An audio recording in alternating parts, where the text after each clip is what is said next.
you don't just introduce a superhero, have them fight, and expect us to love, like, oh, who's going to win when you don't care about either of them. Dr. Fate showed up on the screen.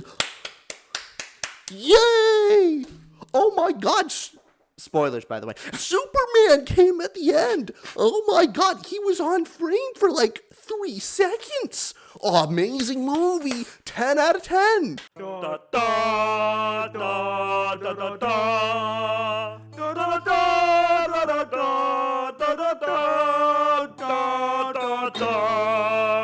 Welcome back, everybody. This is Tutor Ramble. My name is Austin. I'm Richard.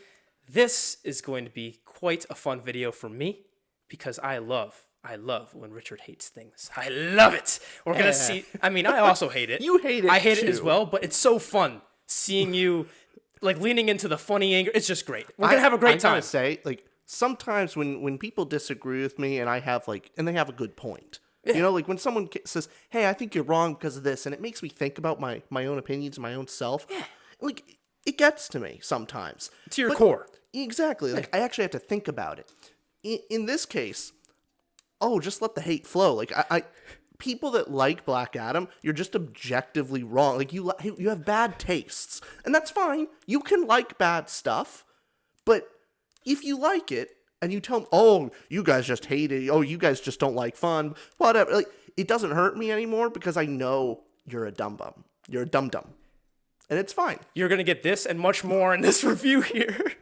And so before we get into, obviously, the video title, it's Black Adam. We're going to go through 5 major reasons here. But before we do that, very quickly, what did you expect going into Black Adam? Because before you get into the result of watching the movie, we want to see did you have high expectations? Did it ruin it for you? What was your expectation going in to see this movie? This is a DC superhero movie, so I was expecting somewhere between like a 4 and 5. A mid movie. Yeah, it's just a mid movie. Okay. Like it'll have a scene or two that I'll really like. Oh, that was cool, or whatever. It's just supposed to be an entertainment popcorn movie. Yeah. And then I was like, hey, it has The Rock. I like The Rock. The Rock's always fun. He's charming. He's got stuff going for him. He's always funny. He plays himself, and especially Jumanji. I really like Jumanji. He's great. Yeah. So he turns a lot of bad films good. So I love The Rock. And going into the movie, like, how does a movie steal the charm from The Rock? We're on expectations. This is what you expected going in, not the result. Let's talk positive first.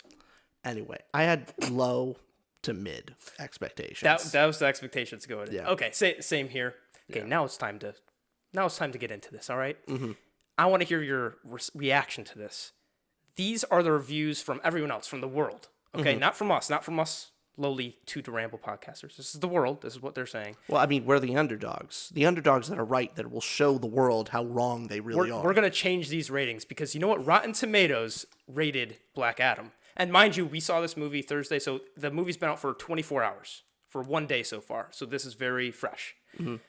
Rotten Tomatoes audience score is an 88% for Black Adam.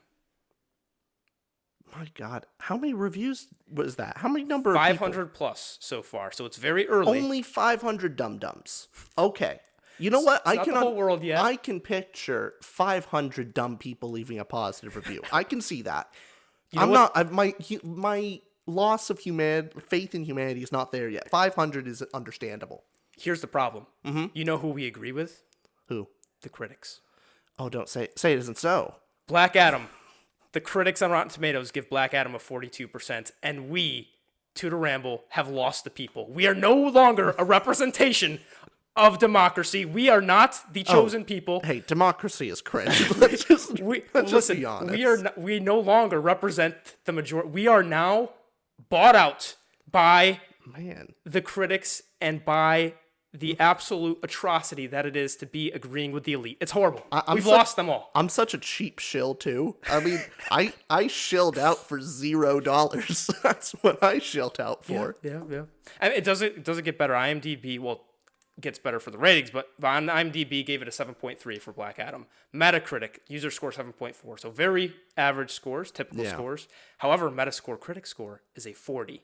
Again, us agreeing with the critics. How does this make you feel that we are now no longer one of the people? I mean, a broken clock is right twice a day. So I mean, critics are bound to be right sometimes. In this case, Broken Clock's right once a day. This is the only time I think I've ever seen that we agree with critics, because typically it's Especially when the critics have it so low and the audience has it so high. yeah, that's a little unusual. Like I'll normally side with the audience on that one because the critics have it wrong, or Yeah. they're just too afraid to post a negative review, or they're all bought out. Who knows? But Now here, I want to hear your non-bought out review, your rating. Sorry, your rating of Black Adam. What is it? 2.75. So notice how you've been speaking so vigorously and so passionately, and you Yeah. gave it a 2.75. I gave it a 2. Yeah, it sucks. Apparently, I hate it more than you. It is a really bad movie. Okay, don't give me. You've been. I will be. Yeah. We won't probably talk about it here because like this movie doesn't deserve like an in-depth review on all of our categories that we like spend time. It's not a review. This is a dog pile. We'll talk later about exactly Yes. why we disagree on the minutia details. Sure. Who cares? But for this video, we have 5 reasons why it just sucks. And it's so boring. And 5 was inspired because our rating is, for returning viewers, you know this, but 5 categories that we go over, and we get our rating by breaking down those 5 categories. Well, also on YouTube, there's always the top 5 reasons or Top number 5, 5. yes. Yes. So we're gonna So, follow some kind of trend. for this video, we're going to, and mind you, if you like this movie and you're like, you can't understand why we hate this movie, Well, hey, look, if you like this movie, it's fine. People are allowed to have poor tastes. poor taste of wrong. I don't mind boxed wine. And you know why I liked boxed wine? Because it's cheap and I can afford it. And I don't want expensive stuff because then I'll like it. And if I like it, then I don't get to drink wine that very often. So you have cheap taste, easy to please, that's fine. But you know what? Accept that you are a cheap, poor classed individual. I was trying to extend an olive branch. No. I was reaching out there to say this. If you disagree with us by chance. No. Okay. You liking Black Adam is the equivalent of someone liking just, boxed wine. This $2 chuck is just so delicious. It's the best wine. Well, this is probably our last video, folks. This is about it. So I'm gonna try one more time to extend that olive branch and say, if you happen to disagree with us by chance, we're going over these 5 categories, the 5 reasons, the 5 major reasons why it's a terrible movie, basically. Yeah, right. and who knows? Maybe you'll actually be enlightened on your ignorant opinion. You have to sound like the actual critic if you gotta lean into it now. No. Since we agree with the critics now, you might as well. We gotta get as pretentious as possible. So, I've turned the pretentiousness all the way up. you really. The stick up my butt is going all the way to the brain. I can taste the stick in my butt. Let's do reason number 1. Let's do it. Okay. Okay. Reason number 1 why Black Adam is terrible: the target audience. Yeah. Basically, some corporate executive boardroom meeting decided, hey, let's try and please everyone by pleasing no one. That's a great way to put it. That's actually a fantastic way to put it. You could see that, like a lot of Marvel movies, a lot of movies like this, you try to target everyone, and it's obvious to make the most amount of money. You want box office success to target everyone, but it was done in such a force-fed way. Whereas you have the skateboard kid for all the tweens, right? Then you have, Atom Smasher? You have Atom Smasher, who is there for the teenagers, and he's the quirky, awkward guy. And you have Dr. Fate for the adults to enjoy their part. And you have all these roles and typecasts, and Rock is for everybody. And it's done in such a way where, did you know this fact? This is nuts to me. Before they had the final version of the film, it was rated R. The film. That probably would have been more fun. Well, the film was rated R because it was the same film but with more scenes. So they had really gruesome death scenes or something like that. And so it was rated R, and they had to cut those scenes to make it PG-13, which kind of emphasizes the point to me that they didn't really know which way they were going. Do they go too gritty? Do they go too tween/kid-like? Where were they going with this? And they meddled all of these tones into the movie, making it not enjoyable, like you said, for anyone. To me, at least. Yeah, no, that's fair. It felt like it wanted to be edgy, and it wasn't. Yeah. And there's nothing more cringe than trying to be edgy. And, like, really failing and still toning it down. Like, all the, like, Black Adam, he's so cool. He kills people. Oh. And then, like, no, you can't be a hero. And, like, heroes don't kill people. I'm like, cops. I mean, Like, it's just so dumb. It's a dumb plot, especially for this movie. It can be done in other movies. Like Superman, like, no killing. In all honesty, in a different type of movie, that kind of moral message works. In this movie, it falls flat on its face because Black Adam's right. Yeah, everybody kills. It's like, oh yeah, those are the imperialists and those are the They're bad people. constantly shown to be terrible, awful people. Yeah. And so if you're going to have that message, then you have to go one or two ways. You got to go like the Deadpool route of like mocking that. And like they're objectively wrong about like, hero doesn't kill. And that's what Deadpool does is Colossus. He's like, oh, you can't kill Wade. And the whole movie's basically making fun of that. Or you go the Superman way of, hey, look, moral truth and justice, you should actually spare people. They deserve justice in this court system. Don't kill people. Go those two ways. Black Adam does neither. It's both supposed to teach you, oh, you shouldn't be killing people, but also, yeah, these people should die because they're bad and evil. So it does both wrong. Again, it's that middle of the road garbage. Yeah, well said. Well said. They didn't know where to go with it. It seemed like they're trying to do several things at once and juggled them and dropped all the balls. Yeah. So that's the first reason. That's the most minor of our reasons, I'd say, because reason number 2, and this really got me, that this tell don't show. The movie's way of telling and not showing was awful, and I think that was exemplified in the very first scene, the voiceover, which, by the way, voiceovers can work. They obviously can work. Sure. It works in a lot of movies. But the force-fed voiceover by the kid describing things that didn't need to be described, things that you see on camera that are then described further. Oh, no. It started right off the bat. All that stuff, I think, was covered in the movie itself, but through little flashbacks and all this stuff. Like, you didn't need that. But it was just so... I felt like I was watching like the corporate movie when they're like, well, a long time ago. Well, I was bored by like minute 2. To your point, remember, you're just talking about the fact that he kills people. Yeah. Right? So also Hawkman. Hawkman's whole dilemma is he sees things as black and white. Like you're a villain or a hero. He says that. Literally the mother character in this, she says, this is her line. She says, as she's trying to save her son, listen, you look at things that are black and white. Like she explains to him, this is your moral message.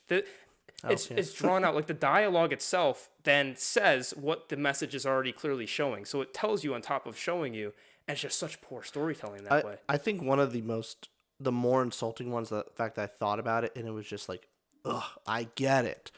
It's the one thing that could have been clever in the movie. What's that? Was Black Adam looking at the big statue, and we think he's looking at the big statue of himself because it is he's prideful. He's prideful, or maybe he's sorrowful. Like, why are they looking at me this way? I've done awful things. I shouldn't be a hero. Whatever. That's what you're supposed to think. Right. We find out no, that's a statue of his son and not him, and he's looking at him like mournfully. This is the hero that should have been, not me.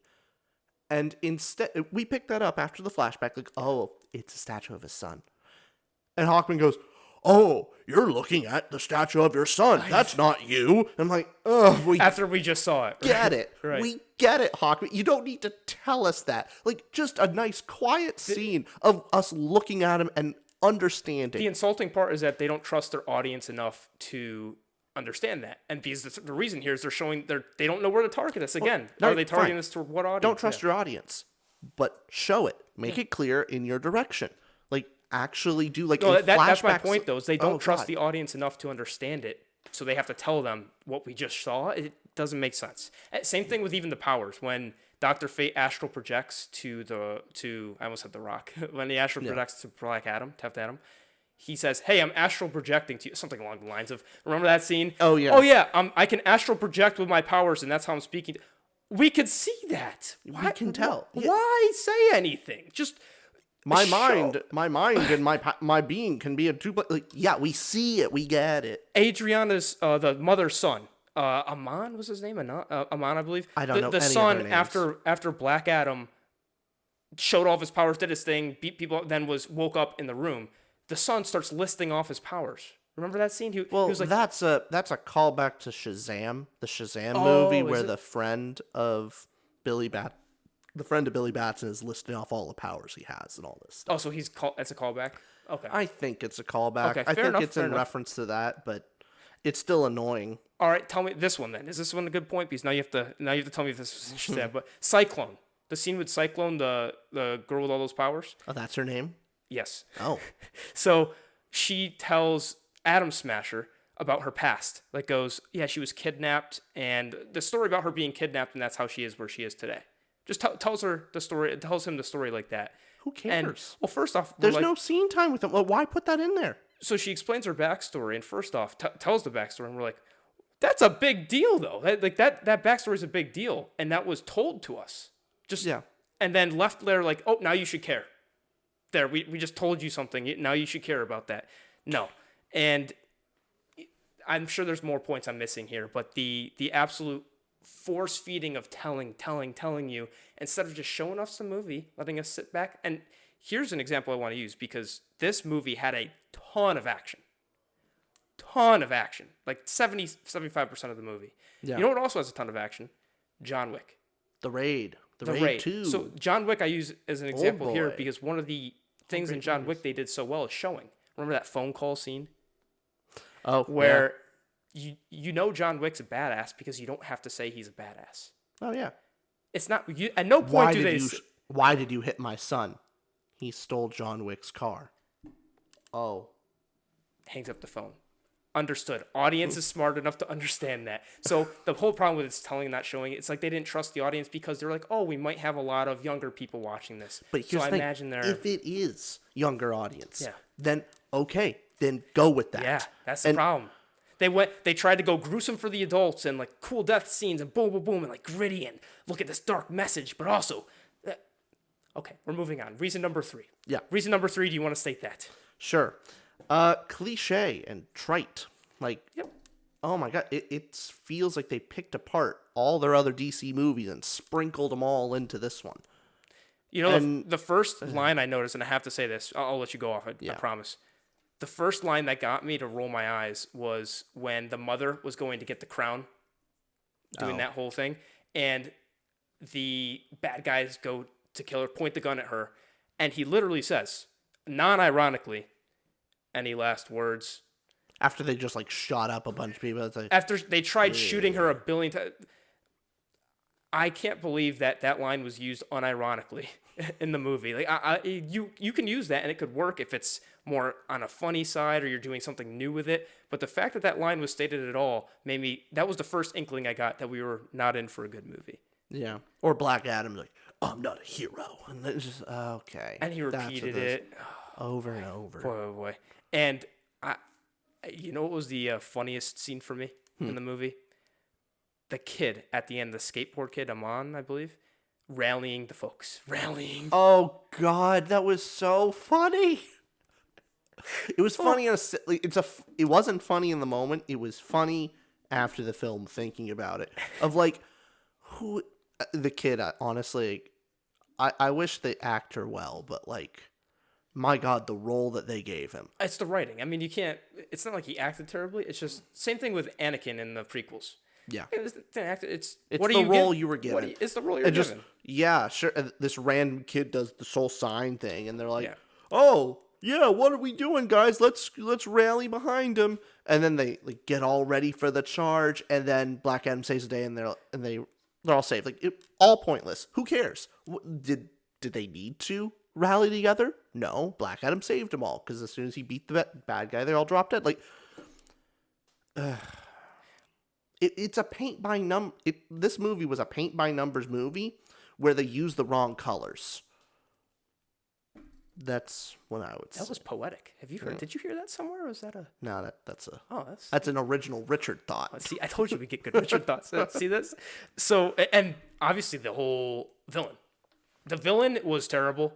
The villain was completely cliche, and the way you got to the villain, the MacGuffin of what's it called? The Eternium.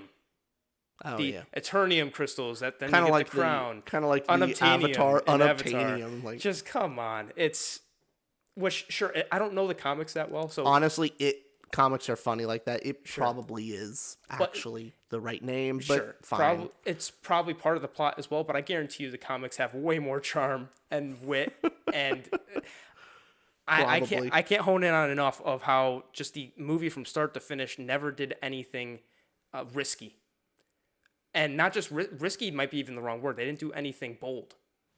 Honestly, It just was so anything flat. well. Yeah. Just well. Yep. There's plenty of like I'm thinking back to movies like Captain America, the first Avenger. Yeah. I don't think that movie makes any bold choices or anything No. really out there. Like it's not like they're breaking new ground, but it's just a competently well-made movie. It knows how to make you connect with the character. It gives you before he becomes the superhero how, hey, look, he's a weak guy, but he's got a brave heart. He's stepping up. Like you connect him to Bucky and like how Bucky's his friend. Like you do all this like competent setup of, oh, we care for the character. Yeah. And then plot along the way all makes sense going forward. But with a standard suspension of disbelief, and it doesn't break any ground, but it's just a competently well-made popcorn movie. You don't just introduce a superhero, have them fight, and expect us to love, like, oh, who's going to win when you don't care about either of them. Dr. Fate showed up on the screen! Yay! Oh my god! Spoilers, by the way. Superman came at the end! Oh my god, he was on frame for like 3 seconds! Oh, amazing movie! 10 out of 10! Oh, I remember seeing Cyclone in some little comic that I read before. Oh, that means it's so great. I like seeing the characters on screen. Yay, yay. You know what I feel like we watched? I feel like we watched the trailer for Black Adam 2. Like, this movie was made just so that Superman and Black Adam could fight and do their thing. You know Deadpool did, which, by the way, the Adam Sandler face discount Deadpool mask, but beyond that, like, you know how Deadpool actually set up characters that, like, and their team. Like, the team is there, and, like, just randomly threw them. Even in the first one, like, the X-Men, they just threw them in there, and it was making fun of it. Mm-hmm. Like, they were supposed to be kind of throwaway characters. So this movie did that seriously. Yes, that's my point. Like, how do you just introduce these superheroes who come in and then boom, fight? Oh, by the way, here, let me tell my backstory, which is a deep backstory, by the way, of how she was kidnapped and forced. It's a terrible thing, whatever. Here's this little snippet we're not going to expand upon or show whatsoever. And back to the action. I'm gonna, you know what? The more I'm talking about it, the more. Here's the thing: if this movie is for children, children deserve a higher quality amount of entertainment. You're damn right. You shouldn't settle for look shiny thing. Okay. Number 4. What is reason number 4 for why Black Adam is terrible? Focusing on the spectacle, and the spectacle isn't even that good. The visuals, the spectacle, the look at the action, look at the. The thing is, okay, just because CGI looks more realistic doesn't mean a fight is good. All action is cool when it is choreographed well. And you can do that for CGI as well. Like, CGI fights they have to be choreographed. And it was just so boring seeing Black Adam just rip off Quicksilver and then rip off a bunch of other things and that you've seen before in better movies and better scenes. And just, it's not as fun seeing Black Adam like swing around, punch him, and then I punch again. And there's no threat. A big part of a good fight scene is a story told within. I would love to bring up the Raid. Like, how many stories are told in the Raid? The Raid's kind of like John Wick. In a sense. John Wick's probably the best example. In John Wick 3, I guess tiny spoiler for that one. There's a scene where he doesn't have any weapons anymore. He's run out of ammo. He's running away from these assassins. Locks the door, runs into the shop, and he breaks open a case and he starts putting together a revolver. And it's a whole scene of where he's carefully figuring out how everything fits together, and you can see the competence in his weapon handling. Fits one round in, shoots the first guy, and that's it. The whole thing was one showing how competent he's made and how desperate he is for just one bullet. Got it. And then goes on, like, it builds on the desperation of the character. Yeah. And, like, it's more than just gun go boom. That's what makes a good fight scene. You tell a story with it. Where this is just all here's CGI. They Yeah. should like it because it looks pretty. The thing is, it's not even that pretty. There's prettier there's CGI. there's some good CGI, but if we're talking modern era, just Yeah. it's any superhero movie you go and see, and then it's what's behind the action too, and also there's some choices they make with you know what CGI looked horrible to me, The Rock when he was on the human body. Oh yeah. It looked kind of weird. Maybe that's my preconceived think notion that's of probably seeing yeah. probably seeing The Rock always buff and then seeing him on a different body just seems so off-putting to me. I So think I don't that's know if probably, I don't know that's if that's probably your conceived notion. Yes, that's what I'm getting at. And all the time, that always looks a little weird. Yeah, so maybe that it was done well, but I'm just so unused to it. But Yeah. that took me off. And also, can we get over this phase of where every American film filmed in the Middle East, or that's represented in the Middle East, has to have this yellow haze over it? Or like you hear desert noise. Okay, it didn't go that far, but there's always this yellow haze. It's just a little corny, and it's like, okay, let's get on from this. Thing And is, that's a bunch of movies. That it is. For it this is. movie, that's a small nitpick. That's bottom of the complaints. Fair enough. Okay. Number 5. Reason number 5. Plot holes. Plot holes, plot armor, the plot. Maybe the plot. Honestly, the plot's just boring. Like, it's just, oh, here's a MacGuffin thing, and if the villain gets the MacGuffin, oh no, the world's gonna end. Oh, really? Just like in Suicide Squad, just like in like Dark Side, every single DC movie, every single one is the same plot and it was same dull characters you're never gonna see again. Ugh.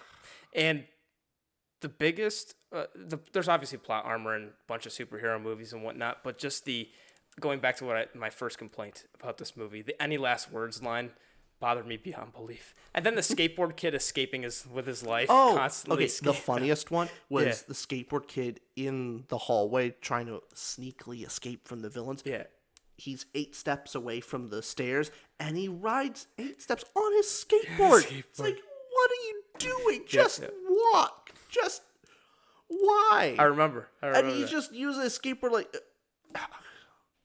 it's like hammering home a quirk. Like, get it? I'm quirky. Get it? I'm the skateboard kid. I'm the skateboard kid. Here, tweens, relate to me as a character. Let's go. It's like they only had one thing about his character. He's annoying and he can ride a skateboard well. And so they can't let it go. he has nothing else going about him other than those characteristics, and so they hammer it over and over again. And tell me this: do you think this is a plot hole? Because thinking about this, where the wizards at one point, there's a flashback scene where they say we chose the wrong person, Yeah. and the wizard said we chose the wrong person to take away the powers for Black Adam. Correct? Does that follow? Yeah. Now- it's implied that way, yeah. It's implied that way, where they never did choose Black Adam. They chose his son. Yes, but here's the thing. You could could explain it stretch away. Look, explanation, here's the thing. right? Maybe they meant like we chose your son poorly because your son Chose you. chose you. Like he was reckless with his powers. Like we chose your son. We think he would stand up for things and be true. But clearly he was not trustworthy because he gave away his powers to you. Like he was irresponsible with his powers, so we chose wrong. Could be. That's a stretch. That's definitely a stretch. But okay, fair enough. Fair enough. And also, there's just a plot convenience, I guess you could say, of the Justice Society. All of a sudden, Oh yeah, just all of a sudden, like immediately, when he wakes up, like an hour. Yeah, when after Black he Adam wakes up. Oh, you Notified, gotta surrender. gotta He's go. a villain. We gotta get him up, and it's like they heard myths and they from the he past. just something like woke that. up. He just woke up, and he like beat the bad guys, and now like he hasn't done anything yet. And like we gotta take him down. So that's the whole reason they're fighting, and it's just so forced. Like if they want to do that, maybe have Black Adam go too far in the beginning. Maybe he blows up he breaks out, kills all these people, and in his rage he blows up one of the facilities, and it's a huge massive explosion. It's all over the news of Black Adam destroying something. And then Justice Society is like, oh, we gotta take down this villain. There we go. And the plot continues on. One, it makes more sense. It would be more interesting. And everything works. And you wouldn't even pad the runtime. It's just tough for after 5,000 years. He's done nothing wrong. He's done nothing wrong so Well, far. He destroyed the old city, so I think there was this myth around it where not myth, but he did destroy the city where Yeah. they were like, oh, we can't let this happen again, that sort of thing. I think that was the reason, but just didn't come across. Also, doesn't seem like the impactful. Just Society cares about this city with it being oppressed by all these That's the better mercenaries. point. Like, That's the better point. like, Yeah, oh, which they try all- to write off. They say that like, yeah, Well, why didn't you show up here before? Yeah. And they're just like, blah, blah, blah. well, that's the thing is, yeah, Black Adam's right. The people are right, and Just Society sucks. They're terrible. Also, Black Adam constantly breaks through walls, right? That's his Yeah. entrance and exit every single time. Every time that I can possibly remember, except when he's first leaving the kid's house and goes down because you need the scene with the kid going down talking to Black Adam. Remember that? He levitates down. Oh, yeah. So the only time he levitates down is when we need the character to have a chance to talk to him. Not a little nitpick, but there's just so much of this movie feels contrived, and maybe contrived is the right word, just so simply Here's bad. the thing. I don't think it has too many like plot holes per se. It's just a boring plot. That's the more concerning part because there's not much of a plot to have holes in. Just kind of dull, not interesting. So, You know what also no, pretty much isn't interesting at this point? I think we've beaten this to death. People at this point are going, you guys suck. Can you just enjoy things? And yes, but and not you know this what? one. You know what I enjoy? I Good enjoy movies. my hate. Ah. I enjoy disliking things. It warms my black bubbly heart, and I feel it in my stomach. Just this gurgling cauldron of hate and envy and all this wonderful dark emotions that should have been in Black Adam, but no, they made it PG-13. So, You know what? I'm giving it all of its dark energy. We have stayed true to ourselves and said a lot of things, maybe one good point in there. But Maybe. a lot of it, we just don't like it. Oh no! At the end of the day, like this is not a really thought out, like all this detailed breakdown of everything that sucks about it, like in breaking it down scene by scene. This ain't that. I'm just not like it. It's obviously bad. It obviously sucks. They need to go back to the drawing board, do it again. All well. It doesn't deserve that kind of detailed response. We just want to dogpile on it, and Well, that was our review of Black Adam. Hopefully that was... if you agree with us, leave a like. If you disagree with us, bite me. leave a dislike. Hey, let's encourage. All right, folks. That was our Black Adam review. We hope you... No one enjoyed this, let's be honest. We hope I had fun. we hope you come back next week. Bye, y'all. Bye.